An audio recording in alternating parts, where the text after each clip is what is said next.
Greetings and salutations, all you beautiful individuals. It is another epi of League Unlock. Eric and Mark here with you, fine feathered beauties, today for day 3 of knockout action. The final hope for Western League of Legends, as so many times in the past, has come down to G2 versus an LPL team, but a breakable looking LPL team, but truthfully, from the get-go of this series, they didn't look very breakable. They looked like a tale as old as time, and that is the LPL completely dismantling G2. It was always going to be that very clear indication from the first game what type of series we were going to have on the day, and it was pretty truthful when you see at the end of the series how things did play out. But it is top esports finding their edge, finding advantages early, and keeping that snowball, keeping that pressure pushed on to the rest of G2. Yes, you've got a power pick for Caps, a big player on the team in the Orianna. Orianna does get to the point where that shockwave does indeed find them all and does good damage. But it's not enough at that point. It delayed the game. It saved the game from getting crazy out of control. Until the very next team fight. For 3 minutes. And Top Esports very much so gets the chokehold on the game once again and finds themselves off to that early 1-0 start of the series. Yeah, and vintage, I mean, it's not even really vintage, peak performance on the Akali for Cream, and we got the Ambessa Cassante matchup. Yeah, just do it right away. I love when teams do this. Just get the head-to-head, get those guys off the Rift for the following games, and, dominant laning phase for the Varus out of Jackie Love. Hansama never really got to do anything in this game, but credit to G2. They come back in game 2 and say, okay, Hans, we had a rough laning phase. You couldn't really do anything. Let's double down on you, get the Lucian, and really get some emphasis, like Jackie Love being stuck at level 1 for the first few minutes of the game, and then we dive him with the Mundo. This time, Jackie Love never got to play this game too. No, and I think there was a little bit of that pushback from Top Esports, sure, but at the end of the day, G2 able to execute the composition the way that it had to get across that finish line, equal things up. In that game, too, you're pointing out the Lucian. Yes, it had that advantage to be that lane bully that he wants to be within there, especially in that head-to-head against Jackie Love, and create that advantage for G2. As well, of course, that Mundo pick for Skewmond in the jungle. How many times have we seen this dude get involved, get absolutely obliterated in a team fight, and then, wait a minute, he's not dead. He's not dead. He's healing right now. He's almost fully alive again. This Mundo was nasty in this game as well. And again, kudos to the rest of G2 understanding the pick and how to really utilize and push that composition to its strength against Top Esports. Yeah, and Skewmond remembered to press the ulti throughout the game this series, so much so that didn't even die on the Mundo throughout. So now we're okay. We got a series. We're feeling good. We go into game 3. You say, oh, Caitlyn and Thresh. Oh, that's a fun little bot lane. Keep the momentum rolling for Hansama. Ivern cooking as well. The problem is, the guy we've been highlighting, who's been leveling up throughout playoffs and at Worlds, Lebrov, alongside Skewmond, but Lebrov especially, he's got a dud of a Thresh game. You've got Jackie Love arcane shifting literally into the face of Thresh, and he goes for a hook on the Karma on the other side to try and catch Hong, and that's kind of the team fight that blows things out of control in favor of TES.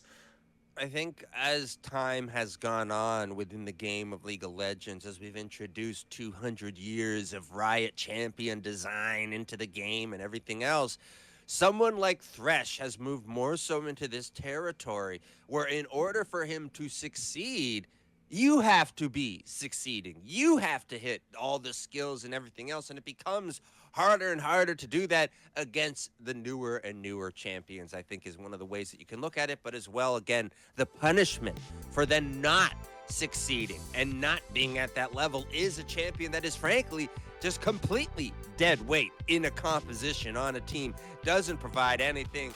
And when you add in not hitting the hook on the crucial champions that you need to when they're hopping into your face, Lebrov, that was really, really, yes, you put it right, a dud of all duds. That wasn't a Thresh circa G2 2018 versus RNG. We've learned how to put wards on the Lantern so we can't save him, and it helps when the opposite side, there's some comfortable pocket picks like a 15-1 record Hwei for Cream, and how many times have we seen the 999 Aatrox dismantle a Western squad?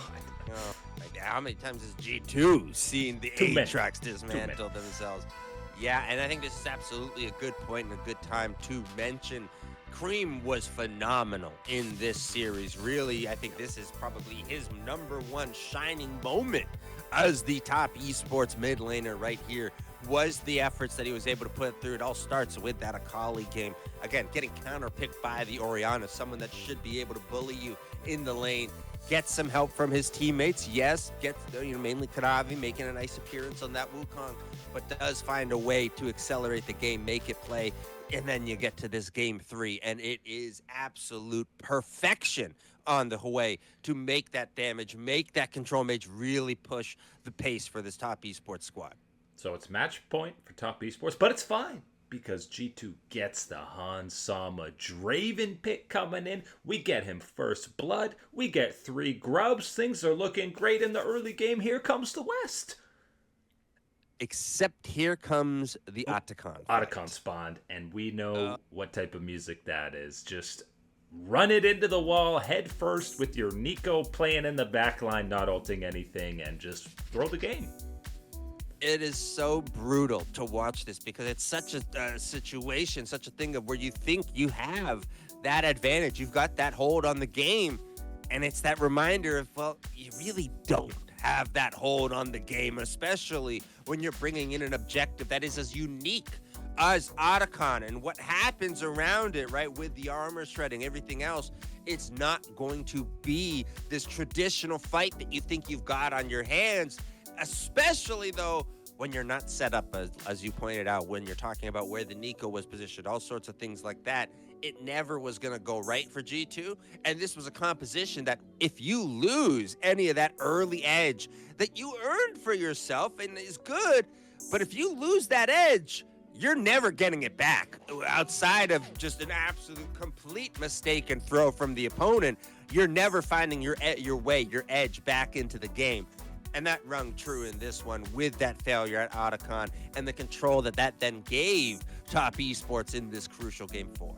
Yeah, and unfortunately, you could make a pretty depressing montage of Western teams being in control, having a gold lead, and then just, whether it's a lack of patience or just not knowing how to properly either set up lanes, play around the map, whether they're not focusing it on scrims, it's like there's only one thing they know how to do, or, okay, next on the checklist is contest Otacon. Okay, should we contest it? Should we have set up earlier? Like, there's so many things, but time and time again, it's the West just not really knowing how to play around these key objectives, forcing something they have no business forcing, and losing the game off it.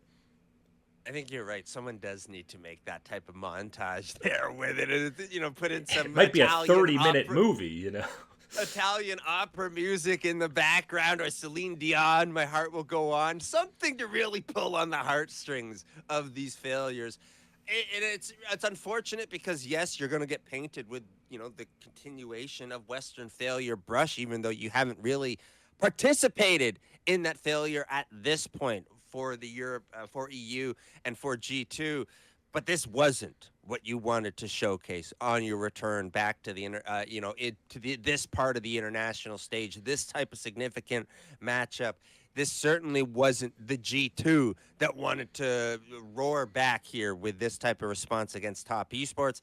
And on the other side, top esports, a team that we thought was in the absolute danger zones of the 2 and 3 exit from the event, find themselves locking in top 4, a date against Gen G. Oh boy, buckle up. Yeah, and listen, I know top esports,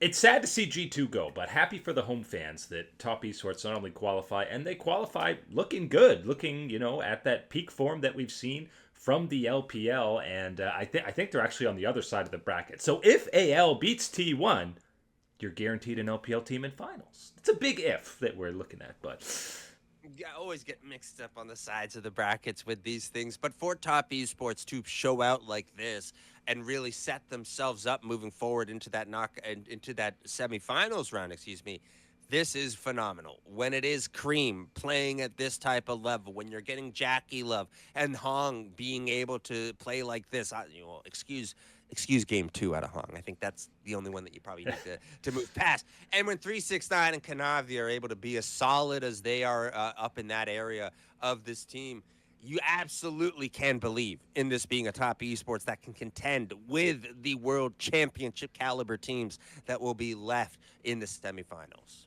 So that big if from guaranteeing an LPL, all LPL final, is the finale of the quarterfinals, and that is T1 versus Anyone's Legend. Despite being the two-time defending champions, current form, AL should be the favorites heading into this match, and I'm immediately drawn to our weak side warriors in this matchup. Doran versus Flandre. I feel like this is the X factor in this series. Whichever one of these guys can step out and have a standout performance, good chance they're leading their team to a victory.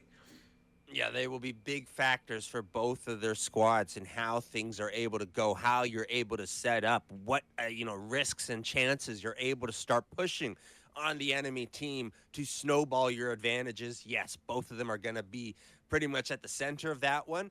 And as you laid out, I think that is a good way to examine this series is if you're going off of current form, what you have seen at this event, which of course is extremely important.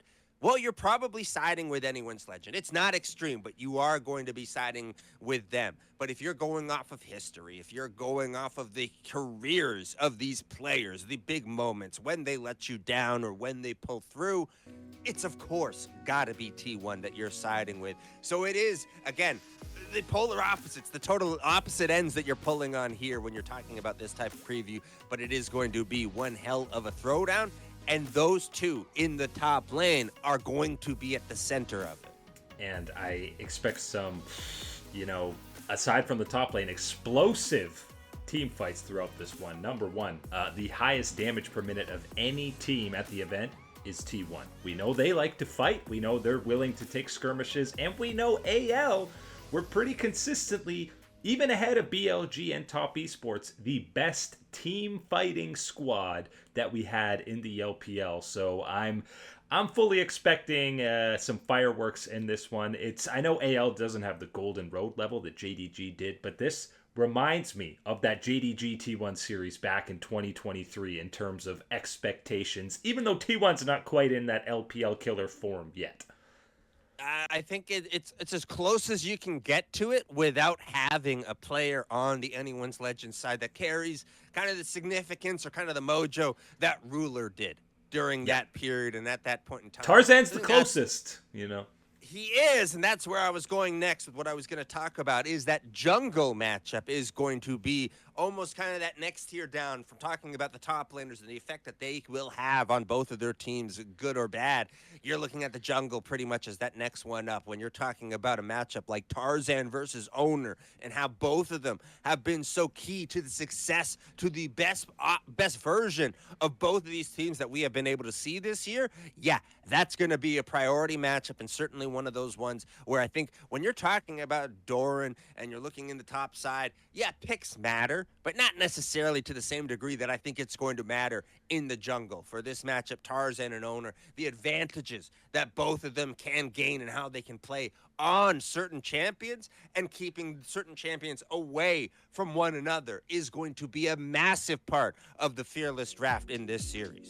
Now, unless we get a bit of level up from especially the T1 bot lane, I feel like the mojo and the script writers, if you look at now, because T1's back-to-back, I feel like for hype, maybe not viewership, but hype in terms of draw, AL winning might actually be the more compelling storyline. It would be. I think that certainly would be one, but it's obviously, it's hard to top what is, again, T1, the dynasty, rolling on through. Faker adding a 6th title for Doran to his team and how things are going to go. That's why he has to get a new teammate every time, is he's got to give a new trophy for a new player, right? I want to add in that, after coming off of seeing the Thresh in the last series, right, G2 and Top Esports, probably don't want to see it. But if there's anybody that deserves to be able to pick it and show out on it, Kyria is one of the top options that you could be looking at. And again, of course, from that series as well, the Lucian pick. The Lucian pick, excuse me. It's another one that I'd be looking at in the hands of Guma to be a dominant option for T1. I think this is about as close as we are going to get at this point right now. But I think that if you're going off of the current flavor of the event, you're looking like a 55 or 60 for anyone's legend and a 45-40 for T1. And if you're going off of the history of T1 and what they are surely going to repeat and do, they do it all the time. You're probably going more so like a 70-30 for T1 heading into this one. It will be crazy. The fan vote, I'm sure, is going to be massively for T1. It's not going to feel that way when you're watching on the broadcast and listening to that home crowd, though. Yeah, and that's what makes T1 at World specifically impossible to predict, because no other team in history has shown they can scrape through, barely get to the next round, and then instantly turn to that championship form, lock in, and sweep their way or completely dominate through the bracket, which, yes, AL are favorites, but you just don't know if T1 will have locked in yet, and it's impossible to know. If KT Rolster can do what they did all year and lock in to one of the semifinal spots, I think that it is possible for T1 to do that. They absolutely have their work cut out in front of them with a squad like anyone's legend. Very excited for this one to get underway. I don't think anyone is going to be surprised looking here that I am going to be pulling and predicting T1 to come through. I think it's going to be messy. I think this is going to be that brawl. We are going to get a silver scrapes, and it will come down to a signature T1 Game 5 moment to secure themselves a spot in the Final Four. And if T1 is the squad that gets through, that's 3 out of 4 semifinalists being LCK, and probably the only reason Han was not there is it was a team kill from Gen G to eliminate them, so that would just signify even more and continued LCK dominance on that international stage. Got a little bit of off-season updates or chats to have, because I'm always amazed how quickly things are cooking before the World Championship even ends. Soon as FlyQuest is eliminated, then all the NA teams start going, oh, okay, now we can really start cooking here. And lately, well, number one, we already know Bwipo, probably, most likely, definitely not going to be on FlyQuest, exploring options in NA and EU for both top lane and jungle.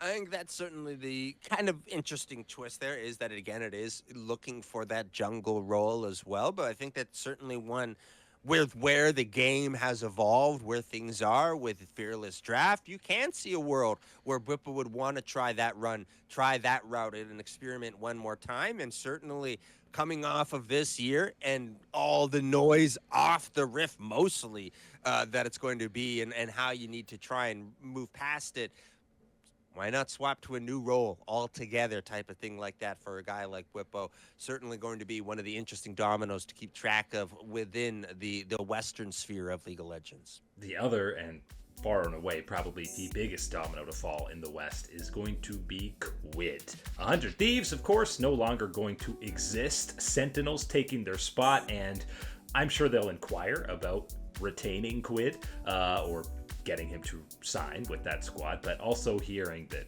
Carmine Corp in EU are interested, and of course domestically both Shopify and Team Liquid. Lots of suitors for Quid, but Team Liquid especially, seen multiple people reporting they're looking to spend big to become contenders again in the LTA. And to me, if they're looking to spend really big, I'm thinking, okay, what could we cook up here? You want to keep Yon 100%. Core JJ, unless he's retiring to coach, he'll probably come back. So maybe a Quid-inspired Dokla angle? Bring big Dokes in? All of a sudden, team looks pretty good to me. I think that is a pretty interesting option here. I think that for me, the most important one is I'm feeling like I want to see Quid stay within the LCS, which, yes, we will be rebranding Blessed. back to the LCS, of course, after everything that's gone on this year. But that would be, I think, kind of the preferred landing spot when I would talk about these type of things. Yes, I think the door is certainly open for Carmine Corp, especially the way things have gone with Jojo Pyun for Movistar Koi and how that type of went. I think there would be that opportunity to look at bringing someone like Quid over. But for me, it's got to be an option like you're talking about. Team Liquid spending big, looking on a big project, and yes, there are big names within the LTA LCS that you can look at and try and retool this lineup with. And those are the two very foremost biggest names that I would be putting forth. And you add in again on top of those big names, throwing Big Dokes up in the top side, who has had quite a year, the rebound, and really, again, proving himself on the international stage, I think, especially by LTA standards, even more so what we have seen from him. I think this would be a very interesting and exciting refresh angle for Team Liquid. Yeah, and Dokla, we've seen so many times you just pick a star in every lane to be the guy to take over. Dokla's a guy who can be, a supporting cast in top lane. A guy like Impact made a whole fantastic career in being that. So I think that would be a nice little fit for him. You need your stars, you need your superstars, but you need your glue guys almost just as important as those one. The guys that keep everybody together, keep it light, or whatever. All sorts of things. Again, that aspect of life, that is certainly necessary. And especially when you're talking about a sport, esport like this, where you're going to have young guys, having a veteran presence that is that glue guy like Dokla, invaluable. I think that this would be a wonderful move for Team Liquid if that is our roster that we're rebuilding. And, Quid, obviously the biggest name that'll probably be hitting free agency. But again, Inspired is, again, exploring EU and NA. I think Jojo Pyun's contract is still for longer in MKOI, but we know what contracts mean in esports. I imagine he might be available, both looking at NA and EU. So there's a lot of very big names in multiple roles that will be looking on both sides of the Atlantic for opportunities in the LCS and LEC. I'm predicting a very spicy level on the Scoville level of off-season drama this year. But that is it today for League Unlock. Eric and Mark here with you. Absolute beauties. Thanks for hanging out. And we'll catch you on that flippity flip.